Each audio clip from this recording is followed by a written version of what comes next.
वो बिलोंग करती है और पौड़ी भी उतना ही दूर है। ये लगा लो आप 45 से 50 किलोमीटर, और कोटद्वार भी उतनी दूर है।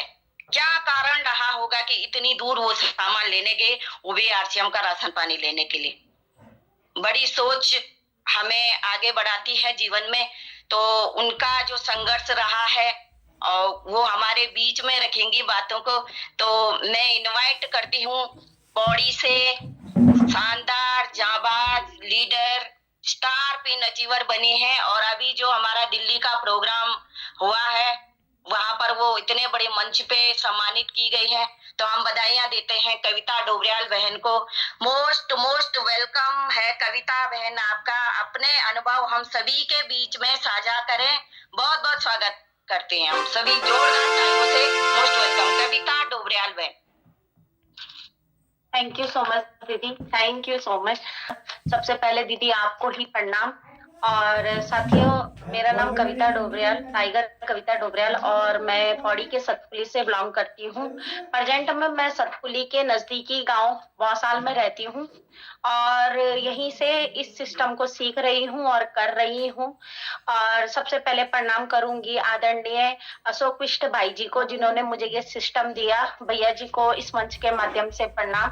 और प्रणाम करूंगी मीनाक्षी मैठानी दीदी जी को, जिन्होंने डे 1 से मुझे सिखाया, आगे बढ़ाया। प्रणाम करूंगी मैठानी भैया जी को, जिनकी गाइडलाइन में मैं आगे बढ़ रही हूँ। और हम सभी के टाइगर टीम के कोच आदरणीय आशीष वशिष्ठ भैया जी को भी कोटि कोटि प्रणाम कि भैया की एजुकेशन से हम सभी टाइगर्स आगे बढ़ रहे हैं। और सबसे पहले धन्यवाद करूंगी दीदी जी का, जिन्होंने मुझे आज अपनी बात रखने का मौका दिया। और साथियों, कहानी तो एक बार पहले भी आ चुकी है, पर आज थोड़ा सा मैं अपने जो भी अभी तक का मेरा यहाँ पे सफर रहा है, मुझे इस सिस्टम में 2 साल हो चुके हैं। और 2 साल का जो मेरा अनुभव रहा है, बहुत ही खट्टे मीठे एहसासों के साथ आया है। और मैंने इस सिस्टम से बहुत कुछ सीखा है, क्योंकि मुझे ये सिस्टम जो दिया था आदरणीय अशोक विष्ट भाई जी ने, भाई जी से पीछा छुड़ाने के लिए मैं सिस्टम में ज्वाइन हुई थी। और भैया और मैं एक दूसरे को कभी जानते भी नहीं थे, हम दोनों एक दूसरे से परिचित भी नहीं थे। पर मैं अपनी एक ट्रेनिंग के दौरान देहरादून आई थी, और उसी बीच मेरी भैया जी से बातचीत हुई। और भैया जी से बातचीत करते हुए मैं मतलब भैया ने एक दिन मुझे इस सिस्टम के बारे में थोड़ा जानकारी दी। तो मैंने भैया को ये बोला कि भैया ऐसा कुछ नहीं होता है, और इस चीज के बारे में आप मुझसे दोबारा बात मत कीजिएगा। पर भैया ने मुझे मेरी बात करवाई मीनाक्षी मैठानी दीदी जी से। और जब मेरी दीदी से बात हुई तो धीरे धीरे करके दीदी ने सिस्टम के बारे में मुझे बताया कि यहाँ किस तरीके से महिलाएं आगे बढ़ रही है, कर रही है। पर मुझे विश्वास नहीं आता था। मैं कहती थी ये सारा काम ना मतलब हम लोगों के बस का नहीं है, ये वो लोग कर सकते हैं कि जो रात दिन इसी में ही मतलब लगे हुए हैं। तो मैं इतना विश्वास नहीं करती थी। तो धीरे धीरे करके जब बातचीत होती रही मेरी दीदी की, तो मैं अशोक विष्ट भैया जी से सिर्फ पीछा छुड़ाने के लिए सिस्टम में आई, ताकि भैया मुझे बार बार बोलना बंद कर दें कि कविता बहन एक बार आईडी लगा लो। तो मैं ये चीजें छोड़ना चाहती थी कि चलो भैया एक बार अगर मैं आईडी लगा दूंगी, क्या पता भैया उसके बाद बोलना बंद कर देंगे। पर मुझे नहीं था पता कि यहाँ से एक नया सफर शुरू होने वाला है जिंदगी का। क्योंकि आरसीएम में आने से पहले तो जिंदगी कट रही थी, असली जिंदगी जीना जो शुरू किया वो आरसीएम में आने के बाद किया। आरसीएम से पहले हमने मतलब अपने उत्तराखंड से बाहर भी नहीं गए थे। आरसीएम में आने के बाद बहुत सारी जगह घूमने को मिला, और इतने बड़े बड़े मंचों में जाने का मौका मिला। उसके लिए दिल से आभार करूंगी आदरणीय अशोक विष्ट भैया जी का, जिन्होंने मुझे ये सिस्टम दिया। और कोटि कोटि प्रणाम करूंगी मीनाक्षी मैठानी दीदी जी का, जिन्होंने यहाँ पे मुझे आगे सिखाया। और हमारे आशीष वशिष्ठ भैया जी का, जिन्होंने मेरा विजन क्लियर किया। जैसा कि अभी दीदी ने बताया कि मैं जिस क्षेत्र में रहती हूँ यहाँ पे पीयूसी नहीं था, और मेरे लिए सबसे बड़ा चैलेंज भी यही था कि यहाँ पीयूसी ना होने के कारण मैं कैसे जाऊं और कितनी दूर जाऊं खाली अपने घर का राशन लेने के लिए। तो जब मैंने दीदी से यही बात कही कि दीदी मेरी नजदीकी दुकान में ये सारा सामान मिलता है जो कि डेली यूज का है, और मुझे इतनी दूर जाने की जरूरत क्या है। तो जैसा मैंने अभी बताया ना साथियों कि ये सिस्टम में मुझे बहुत खट्टे मीठे एहसास मिले हैं। तो जब मैं यहाँ से जाती थी तो लगभग 60 किलोमीटर दूर मेरा सेंटर पड़ता था कोटद्वार, और कोटद्वार जाके मैं सामान लेने के लिए जैसे तैसे करके जाती थी, क्योंकि आपको पता है पहाड़ी क्षेत्र है, रोडें भी खराब रहती हैं, काफी सारे चैलेंज आते, कई बार बरसात का टाइम रहता था, घर से निकलते थे, मौसम सही रहता था, आधे रास्ते में बारिश लगती थी, कई बार लैंडस्लाइडिंग होती थी, बहुत सारी दिक्कतें सामने आती थी। पर हमारी अपलाइन, हमारी मीनाक्षी मैठानी दीदी, मैठानी भाई जी, इन लोगों ने मतलब इतना सपोर्ट किया कि आज मैं जो कुछ भी हूँ उन्हीं की बदौलत हूँ और आप लोगों के सामने हूँ, है ना। और जब मैं यहाँ से जाती थी तो यहाँ से जब मैं अपने पौड़ी के लिए या कोटद्वार के लिए सामान लेने के लिए जाती थी तो मेरा यहाँ से लगभग 300 रुपए तो किराया लगता था, और लगभग 100 रुपए करीब मुझे किराए का जो सामान होता था, सामान का किराया देना होता था। और मतलब जाने के बाद दिमाग ज्यादा तब खराब होता था जब सेंटर में सामान ही नहीं मिलता था। कई बार तो साथियों ऐसा भी हुआ कि घर से सामान की लिस्ट बना के गई और वहां से जाके जो है कि अपना 2000 का सामान भी नहीं लेके आई और किराया पड़ा 500 रुपए। कई बार मेरे साथ ऐसा भी हुआ, बहुत इरिटेट भी होती थी, बहुत परेशान भी होती थी कि क्या करूं, छोड़ो, कहाँ है ये जंजाल, मतलब बेकार फंसी मैं, पता नहीं क्या, बहुत कुछ बोलती भी थी दीदी औरों को कि दीदी बेकार, मतलब बहुत गलत ये है सिस्टम, मेरे बस का नहीं है, मैं नहीं कर पाऊंगी, ऐसा नहीं हो सकता मेरे से, इतनी दूर जाना पड़ रहा है, ये सब हो रहा है। पर दीदी लोगों ने मुझे हमेशा मोटिवेट करा और हमेशा मुझे मेरा विजन हमेशा क्लियर करा है कि मुझे क्यों जाना है इतनी दूर। क्योंकि जब तक हमारा ना क्यों क्लियर नहीं होता ना कि हमने क्यों करना है आरसीएम और क्यों इतनी दूर जाना है, तब तक कोई भी इतना दूर नहीं जाता है और ना ही कर सकता है। क्योंकि जब दीदी ने मुझे बताया और जब दीदी ने मुझे इस सिस्टम की जानकारी दी थी तो मुझे उस समय पे मैं विश्वास नहीं आया था। जैसा कि मैंने बताया कि मैं खाली भैया से पीछा छुड़ाने के लिए सिस्टम में आई थी। हो सकता है आप में से बहुत सारे साथी भी किसी ना किसी से पीछा छुड़ाने के लिए सिस्टम में आए होंगे और इसी सिस्टम की होकर रह गई। अब तो ये है कि जब तक जान है तब तक आरसीएम के साथ है। और धीरे धीरे करके जब दीदी ने मुझे जब बोला कि कविता बहन यहाँ प्रोग्राम है देहरादून में, टीसी छावड़ा सर का अप्रैल में उस समय प्रोग्राम था, और दीदी ने मुझे बताया, अशोक विष्ट भाई जी ने मुझे जानकारी दी, तो मेरे मन में आया कि चलो एक बार चल के देख लेते हैं कि सच में ऐसा कुछ होता भी है जैसा कि मुझे बताया जा रहा है। और दूसरी बात मेरे को ये था कि जिन लोगों के साथ मैं काम करना चाह रही हूँ, आगे बढ़ना चाह रही हूँ, क्या वो सच में मुझे सपोर्ट करेंगे। तो जब मैं देहरादून आई तो मैं तो जब दीदी और भैया से मिली तो मैं उसी में मोटिवेट हो गई। क्यों? क्योंकि जब मैंने दीदी औरों को जैसा मैंने फोन में पाया था ना, जैसा मैं दीदी औरों से फोन में बातचीत करते थी वही मैंने सामने भी पाया। क्योंकि क्या होता है ना, फोन में कोई भी बनावटी भी तरीके से बात भी कर सकता है, पर असलियत जो होती है ना वो सामने आई जाती है। तो मैं जब गई थी तो दीदी का व्यवहार देख के और हमारे मैठानी भाई जी और वशिष्ठ भैया जी से तो उस समय ज्यादा मुलाकात नहीं हो पाई, पर पूरी टाइगर टीम का जब मैं मेल मिलाप देखा तो मुझे लगा हाँ कि यहाँ से कुछ हो सकता है।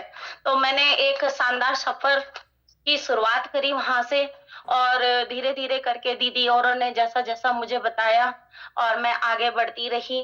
और ये सारे मतलब छोटे मोटे चैलेंजेस तो लाइफ में कभी ना कभी आते ही रहते हैं, और अगर हम कोई भी काम करते हैं तो हमेशा ऐसा कुछ होता ही है कि जिसके कारण हमें काफी सारे संघर्षों का सामना करना पड़ता है।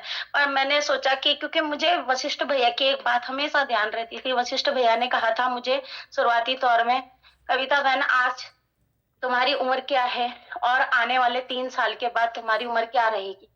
तो मेरा जो जवाब था, तो भैया ने मुझे कहा कि अगर आप आरसीएम के साथ करोगे तब क्या उम्र रहेगी। मैंने कहा भैया चाहे आरसीएम करूं चाहे ना करूं उम्र तो पड़ेगी ही ना। तो भैया ने बोला कि अगर कविता बहन उम्र ने बढ़ना ही है तो क्यों ना ये सफर आरसीएम के साथ शुरू किया जाए ना।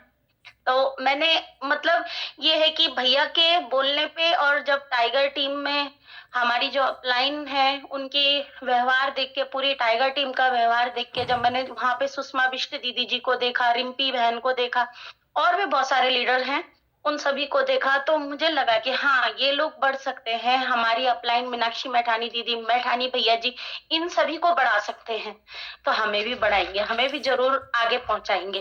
तो इसी विश्वास के साथ मैंने अपने सफर को शुरू किया और इसी विश्वास से मैं आगे बढ़ भी रही हूँ।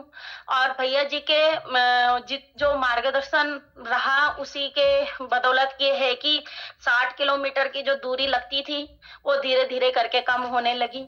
और आज की डेट में तो खैर मेरा अपना पीयूसी है और हमने वो डिसीजन लेने के लिए भी हमें जो मदद करी भैया जी लोगों ने करी, उसके लिए भी मैं भैया का धन्यवाद करती हूँ।